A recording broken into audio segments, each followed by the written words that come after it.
Peterbot became so good at Fortnite from playing the best creative maps. You can improve 10 times at Fortnite if you use the maps I show you in today's video. Disclaimer, he won't get as good as Peterbot though. That's impossible. He doesn't go outside. The first map is Raiders Mechanics V5. This map has a wide variety of things you can practice, but if you want to improve faster, you should focus doing them in the right order. To get warmed up, I would start with the free build section, and when you're free building, make sure to try different high ground retakes, piece control moves, and just trying to go as fast as you can for practice and to warm your fingers. The next part of the map I think is crucial for being able to get out of tough situations in fights. The map practices your edits. When you can consistently edit, you will never choke when you need to edit your way out of an enemy's box and will survive 100 times more than the Titanic. This part of the map also allows for you to practice being aggressive with edits, going through walls fast and trying to catch enemies off guard with a side jump. It's quite technical, but when you get moves like this down, you'll notice a big increase in skill. Quick side note, to prove all these maps actually will help you to improve, I'm going to play scrims and see if I actually do good. The piece control section is one of the most enjoyable parts of the map because it's a mixture of building, editing and aim mechanics. There is so much involved and it's great for improvement, but I would recommend to maximize your improvement you need to do these three things. First one being is if you're messing up on a section, take your time. Do it in slow motion if you have to, and over time you can go faster and faster. The second thing to focus on is doing safe peaks. The map is great to build muscle memory for your piece control, but if you're over peaking every time, you will die in games and your muscle memory puts you in the same situation. Lastly, don't spend too much time on the same scenario. Because of how much randomness happens in Fortnite, it's not worth it to commit more time on one sequence than others. Once you understand these three things, you will be able to use this part of the map to help you massively. Aim is, and I'm not joking, the most important mechanic in the game. With good aim, you can do anything, so that's why it's crucial to play the aim training on Raiders map. This wide selection he has is crazy, and because I don't want this video to be ages, I'm only going to show me practicing this aim section, which is actually really good. It helps with reaction speed and accuracy. Pro players clutch up so many of their games with good aim, so please don't sleep on this part of the map. The last section of Raiders map has useful things to help for competitive. All of them will actually help a lot, but whatever you struggle with is what you should prioritize. My pre-firing hasn't been the best lately, so I went right in, and I must say it actually helped a lot. That's everything in Raiders map, but even though it has so much in it, there are more creative maps that you need to improve.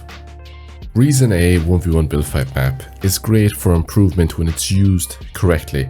When playing this map, you want to be trying out new mechanics or trying to be exact with your crosshair placement. Don't make the mistake many players do and just play to win. What good is beating a player who is worse than you in creative 1v1s when eventually you will lose to someone better in a cash cup. Everyone is trying to get good so we can maybe make money in cash cups. You need to practice the things you're bad at.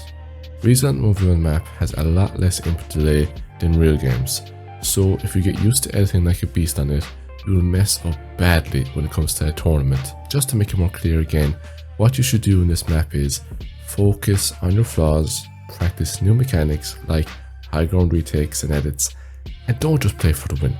Play to improve and stop bad habits like side jumping and missing the build, so if it was a real game, you would plummet and die to fall damage. Those two maps helped me improve a lot, but the third map helped me improve when I needed to fight better in trios, because this is realistic 2v1, so you get used to fighting more than one opponent at the same time. Now this will help you 10 times a lot for solos, but it's crucial in getting better in fighting in trios, because yes, you're supposed to fight with your team, but sometimes that doesn't happen and you need to know how to get away from more than one player at a time. And you also get to practice with other people how to fight one player as a team. Even if it's not your team that you're playing with, you'll still get more practice of how to play with other players. And in this fight right now, I'm going to break down one fight just so you can see and maybe learn from it. So we are trying to fight this guy on our own. I am building protectively while going up so this player doesn't get an easy shot on me, because that's how most people lose fights, is losing unnecessary HP so they're getting tagged when they're in the open, and then the player can use that to their advantage to play extra aggressive. So as you can see here, this guy's trying to go up, doing my best to keep him below me, and his teammate does actually get killed, but because maybe I knew that the guy was fighting my teammate, there's a chance he's going to be weaker than me because he was just in a fight. So that's why I kind of switched on and tried to play more aggressive here, trying to play safe peanut butter. Overextended a bit too much there, but I predicted the player nicely there, in for a lot, and that I'm already dying after seeing that misplay. Yeah, that was not great by me, but it's okay because I can learn from this fight. This was me playing against two players, so we can see how I actually 2v1, or at least try to. First thing is, when I am in a 2v1, I'm trying to be like, how to describe it? I'm trying to look for defensive shots the whole time, like to get a big pump to the face, just like that. But I'm also trying to be so mobile. When I actually have clutched up a lot of times in trio catch cups from my team. For some reason I'm just good at it, but not good when we are playing as a team. I don't know. But what I do good is I'm just always, running around, and that makes them harder to kill me because they can't catch me, and I force the teammates into 1v1s. You never want to take a 2v1, 3v1, picking two players from the same angle. Unless you're Peter Bot, you can edit really quickly. It never works out in your favor. So there you saw again, we just killed that guy, so now I'm back defending. And this fight, I actually think I do better. I know I did die in that earlier one, but there was still stuff to learn. I was able to get a few tags. So here, as you can see, I'm trying to, run around. I do get beamed by that guy though. I was well played by him. And then you can't be scared, guys, to win a 2v1. You have to be looking for maybe, sometimes they can be risky, but you have to be looking for some shots, because if you don't hit him back, they will just keep coming and you have no chance.